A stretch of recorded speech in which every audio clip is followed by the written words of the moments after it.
আসসালামু আলাইকুম, স্বাগত লেটস নিউজে। সম্মানিত দর্শক, যারা মার্কিন যুক্তরাষ্ট্রে যেতে চান H1B ভিসার মাধ্যমে, তাদের জন্য আজকে একটা সংবাদ, একটা ইনফরমেশন।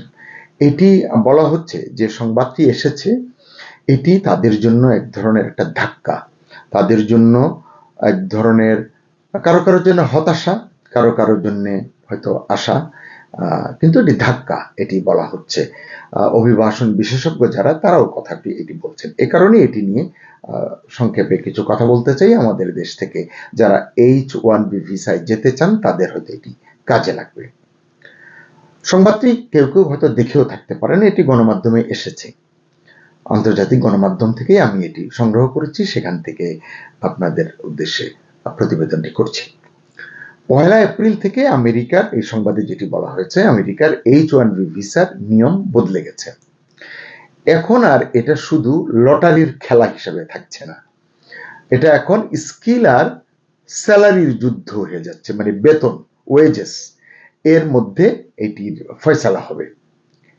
এই যে H1B ভিসা প্রক্রিয়ায় যে গুরুত্বপূর্ণ পরিবর্তনগুলো করা হয়েছে, এই পরিবর্তনের ফলে কি কি পরিবর্তন বা কি কি ধাক্কা, যেটি শুরুতে বললাম, সামনে আসবে সেগুলো বলছি। মানে এই পরিবর্তন এখন থেকে আবেদনপত্র দাখিল এবং সেই আবেদনপত্র পর্যালোচনা এবং একজন প্রার্থীকে, একজন আবেদনকারীকে যে নির্বাচনের যে পদ্ধতি, ওই পদ্ধতিতে এই নিয়ম কানুনগুলো প্রভাবিত করবে। অর্থাৎ এর উপরে ভিত্তি করেই আবেদনকারীদের বাছাই করবে, এরকম একটি বিষয়। তো এখন নির্বাচন পদ্ধতি, এই যে পরিবর্তনটা, সেটা কেমন হতে যাচ্ছে, তাহলে একটু আমাদের জানা দরকার। আগেই বলেছি স্যালারি বেসড, মজুরি ভিত্তিক। তো আসলে এটা মজুরি ভিত্তিক মডেলে পরিবর্তিত হচ্ছে, যেখানে উচ্চ বেতন, মানে বেশি বেতন, হায়ার স্যালারি থাকবে এবং দক্ষতা সম্পন্ন স্কিলড আবেদনকারীরা আসলে এক্ষেত্রে অগ্রাধিকার পাবেন, তাদেরকে অগ্রাধিকার দেবে মার্কিন কর্তৃপক্ষ। এই পরিবর্তনের আসলে মূল লক্ষ্য হলো শ্রমবাজারের চাহিদার সাথে, মানে মার্কিন শ্রমবাজারের চাহিদার সাথে ভিসা বরাদ্দ সামঞ্জস্যপূর্ণ করা এবং সিস্টেমের অপব্যবহার কমানো। তারা মনে করছে যে এই বর্তমানে যে বা ইতিপূর্বে যে সিস্টেমটি ছিল, সেখানে অপব্যবহারের সুযোগ ছিল, এটি তারা কমাতে চায়।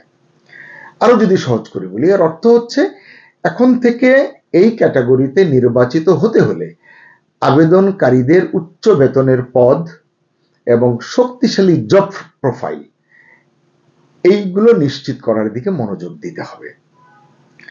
তো এগুলি মেজর পরিবর্তন।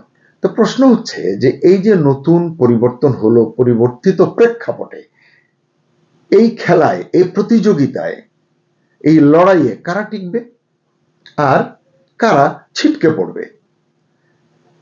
তাহলে একটু দেখি যে আগে কি ছিল।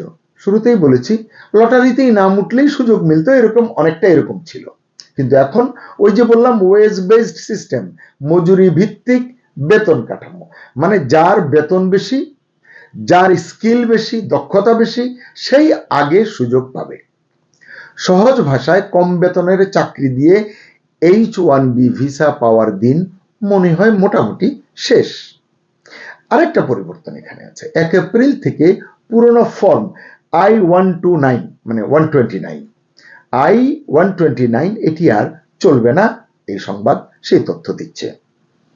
পুরনো ফর্ম যদি জমা দেওয়া হয়, তাহলে সরাসরি রিজেক্ট করা হবে, বাতিল করা হবে, অর্থাৎ নতুন ফর্মে আবেদন করতে হবে। এখানে আরেকটু বলি, এই যে ফর্ম পূরণের কঠোর নিয়ম করা হলো, এটা চলবে না, ওটা চলবে। নির্বাচন পদ্ধতিতে এই যে পরিবর্তন আনা হলো এবং বর্ধিত খরচেরও কিন্তু একটা ব্যাপার আছে। সবকিছু মিলিয়ে এটা আবেদনকারীদের জন্য প্রক্রিয়াটিকে আরো প্রতিযোগিতামূলক করে তুলবে, এ বিষয়ে কোনো সন্দেহ নেই। সে কারণেই যে 1 এপ্রিল থেকে USCIS, মানে US citizenship and immigration services, তারা শুধু ফর্ম I-129 এর সর্বশেষ সংস্করণ গ্রহণ করবে, যে নতুন যেটা বলছে, যা নিয়োগকর্তারা H1B ভিসা আবেদনকারীদের স্পন্সর করার জন্য ব্যবহার করে থাকেন। সংশোধিত ফর্মে চাকরির পদ, যোগ্যতা এবং অধ্যয়নের ক্ষেত্র, ওই যে জবের সঙ্গে শিক্ষার একটা মিল তারা খুঁজবে এখন। তাহলে চাকরির পদ, যোগ্যতা এবং অধ্যয়নের ক্ষেত্রে মানে ক্ষেত্র সম্পর্কে, কোন ক্ষেত্রে পড়াশোনা করা হয়েছে, কোন সাবজেক্টে পড়াশোনা করা হয়েছে, আরো বিস্তারিত তথ্য তারা চাইছে, যেটা পর্যালোচনা প্রক্রিয়ার সময় আরো কঠোর যাচাই বাছাইয়ের ইঙ্গিত তারা দিচ্ছে এই পরিবর্তনের মধ্য দিয়ে। অর্থাৎ সহজ করে যদি বলি, মানে আপনার ডিগ্রি কোন সাবজেক্টে, আপনি কোন বিষয়ে পড়াশোনা করেছেন, যে জবের জন্য আপনি আবেদন করছেন সেই জবের সঙ্গে আপনার এই যে শিক্ষাগত যে সাবজেক্ট, আপনি যে বিষয়ে পড়াশোনা করছেন তার কতটা মিল আছে, কতটা দক্ষ আপনি, আপনার স্কিল লেভেল কি, এসবই আসলে এখন বিবেচনা করা হবে। তার মানে যা খুশি লিখে আবেদন করে দিলাম, এই যুগ শেষ হয়ে গেছে। এবং স্কিলের সাথে সাথে এখন টাকাটাও একটা বড় ফ্যাক্টর হয়ে উঠছে, মানে খরচটাও বাড়ছে বা বাড়বে, কারণ প্রিমিয়াম প্রসেসিং ফি বেড়েছে এবং কিছু ক্ষেত্রে বিশাল ফি যোগ করা হয়েছে। এই পরিবর্তনগুলোর মধ্যে পূর্বে চালু করা একটি উল্লেখযোগ্য ফির উপাদানও অন্তর্ভুক্ত রয়েছে, যেখানে নিয়োগকর্তারা মার্কিন যুক্তরাষ্ট্রের বাইরে থেকে কর্মী স্পন্সর করলে নির্দিষ্ট কিছু ক্ষেত্রে 1 লক্ষ টাকা চার্জ প্রযোজ্য হবে। এই পদক্ষেপের উদ্দেশ্য হলো বিদেশি নিয়োগের উপর নির্ভরতা কমানো এবং দেশীয় নিয়োগ উৎসাহিত করা, মানে মার্কিন যুক্তরাষ্ট্রের নাগরিকদের জন্য সুযোগ তৈরি করা, স্কোপ তৈরি করা। এবং যাচাই বাছাই যদি স্ক্রুটিনির কথা বলি, স্ক্রুটিনির জন্য এই যে ইউএসসিআইএস মানে US citizenship and immigration services, তারা কি করছে, তারা এখন ডকুমেন্ট খুঁটিয়ে খুঁটিয়ে দেখছে বা দেখবে। জব ডিগ্রি মিলের কথা বললাম, মিলছে কিনা এটি তারা যাচাই করবে কঠোরভাবে, এবং সন্দেহ হলে শুরুতেই রিজেক্ট করে দিবে। এসব কারণেই আমরা জানতে চাইতে পারি বা জানতে চাই বা প্রশ্ন করি, বাংলাদেশি যারা H1B ভিসায় মার্কিন যুক্তরাষ্ট্রে যেতে চান, আগ্রহী, তাদের জন্য আসলে নিয়ম পরিবর্তন বাস্তবতা কতটা পরিবর্তন করেছে, মানে বাস্তবতাটা কি এখন। এর উত্তরে আসলে বলতে পারি যে কোনো আলাদা নিয়ম নেই, কিন্তু বাস্তবতা কঠিন হয়ে গেছে। এই যে নিয়ম পরিবর্তন করেছে, এটি শুধু বাংলাদেশের জন্য করেনি, সারা বিশ্বের যেখান থেকেই যারা H1B ভিসায় মার্কিন যুক্তরাষ্ট্রে যেতে চান সকলের জন্য একই নিয়ম। কিন্তু বাংলাদেশের জন্য আসলে বাস্তবতাটা একটু কঠিন বলেই আমি মনে করব। কারণ কি, কারণ আমরা বেশিরভাগ ক্ষেত্রেই দেখেছি যে মিড লেভেল স্যালারি ব্র্যাকেটে আমরা থাকি, মানে আমাদের স্কিল, আমাদের মানে এডুকেশন সবকিছু মিলিয়ে। এবং অনেক সময় দেখা গেছে আমাদের যে ডিগ্রি, আমাদের যে শিক্ষাগত যে ডিগ্রি এবং তার যে সাবজেক্টে আমরা পড়াশোনা করেছি, এটি আসলে জব ম্যাচ করে না। এটি বাংলাদেশের ক্ষেত্রে অত্যন্ত মানে দুঃখের একটি বিষয়।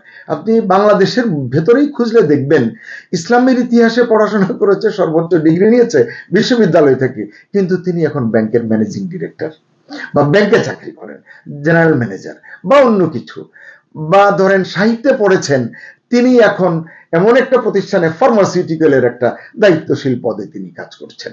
হয়তো তিনি ব্যুৎপত্তি মানে অর্জন করেছেন, কিন্তু যেই সাবজেক্টে পড়লেন সেটিকে ধরে সেটির আলোকে তিনি তার ক্যারিয়ারকে বিকশিত আসলে করলেন না। আমেরিকা এই জায়গাটাতে H1B ভিসার ক্ষেত্রে এটি বলছে যে তোমার শিক্ষাগত যোগ্যতার সঙ্গে তোমার যদি জব ম্যাচ না করে, তাহলে এখন আবেদনকারীরা এখানে আর অগ্রাধিকার পাবে না। এর ফলে কি হচ্ছে, এই যে জব এবং ডিগ্রির যদি মিল না হয়, এই সিস্টেমে বাংলাদেশিদের জন্য আমি মনে করি প্রতিযোগিতাটা আরো কঠিন হয়ে গেছে বা যাবে। তাহলে দেখি আমরা এই অবস্থায় কারা এগিয়ে থাকবে। মানে এটার উত্তর দেওয়ার আগে আবার যদি প্রশ্ন করি, আসলে এখন পর্যন্ত কারা এগিয়ে আছে সেটি যদি আমরা দেখি, তাইলে আমরা দেখব যে যারা IT, AI, engineering A skilled, বেশ দক্ষতা আছে, হাই স্যালারি অফার পেয়েছে বা পায়, স্ট্রং জব প্রোফাইল তৈরি করতে পারে, স্ট্রং প্রোফাইল তৈরি করতে পারে, তারাই এখন H1B ভিসার দৌড়ে সামনে থাকবে, এগিয়ে থাকবে। সহজ কথায় আমি বললাম এটি আপনাদের জন্য। এখন প্রশ্নটা আপনাদের জন্য, যারা শুনছেন, যারা আগ্রহী, তাদের কাছে প্রশ্নটা আমার এই যে এই নতুন নিয়মে মার্কিন যুক্তরাষ্ট্র যেটি পরিবর্তন করলো, আপনি কি নিজেকে প্রস্তুত মনে করছেন, যোগ্য মনে করছেন, নাকি H1B ভিসা সত্যি সত্যি মানে আপনি যদি নিরুৎসাহিত বোধ করেন তাহলে বোঝা যাবে এটি এলিটদের খেলা হয়ে গেছে। স্কিল এবং জব এবং আপনার ডিগ্রির যে ম্যাচ করা ওই তাদের জন্য চলে গেল, এটি আপনার আমার জন্য হয়তো থাকছে না, এরকম কি হয়ে যাচ্ছে, এই প্রশ্নটিও আসতে পারে। তো যে সংশোধিত নিয়মগুলো আমরা শুনলাম, H1B ভিসা প্রক্রিয়াকে আসলে এটি আরো বিস্তারিত করেছে, করছে, করবে, ব্যয়বহুল করেছে, করবে এবং বাছাইমূলক করে তুলেছে। আবেদনকারীদের সঠিক নথিপত্র নিশ্চিত করতে হবে, নো ডাউট অ্যাবাউট ইট। কঠোরতর যোগ্যতার মানদণ্ড পূরণ করতে হবে, ইতিমধ্যে আমরা এটি স্পষ্ট বুঝেছি। এবং এমন একটি ব্যবস্থায় প্রতিযোগিতা করতে হবে যা এখন উচ্চ মজুরি এবং বিশেষায়িত দক্ষতাকে প্রাধান্য দেবে। মানে এই জায়গাগুলোতে আমাদেরকে ফোকাস করতে হবে। এবং বলতে দ্বিধা নেই, এই পরিবর্তনগুলো এমন সময় এসেছে যখন মার্কিন যুক্তরাষ্ট্র ওয়ার্ক ভিসার ক্ষেত্রে তার নীতি কঠোর করছে, কর্ম ভিসা যেটি বলি, এবং পরিবর্তনশীল অভিবাসন নীতির অধীনে বাছাই, নিয়মকানুন মেনে চলা এবং দক্ষ প্রতিভাকে অগ্রাধিকার দেওয়ার উপর তারা জোর দিচ্ছে। এই কথাগুলো বারবার আমি বললাম যাতে আমরা সহজ করে বুঝতে পারি যে আসলে মূল ফোকাস কোথায় তারা দিয়েছে। H1B ভিসায় আমি যদি কোয়ালিফাই করতে চাই, তাই জানতে চাইছি আপনি এই পরিবর্তিত পদ্ধতিতে কি টিকতে পারবেন বলে মনে করছেন? মানে এই বিষয়ে আপনি কতটা আশাবাদী? যাই হোক, ঘাবড়ানোর প্রয়োজন নেই। আমি মনে করি অভীষ্ট লক্ষ্যে যেন পৌঁছাতে পারেন সেজন্য প্রয়োজনীয় প্রস্তুতি নিন আগেভাগে। অর্থাৎ পরিবর্তিত পরিস্থিতি মোকাবেলায় এখনই প্রস্তুতি শুরু করুন। আপনার সাফল্য কামনা করে শেষ করছি। সবাই ভালো থাকুন। আল্লাহ হাফেজ।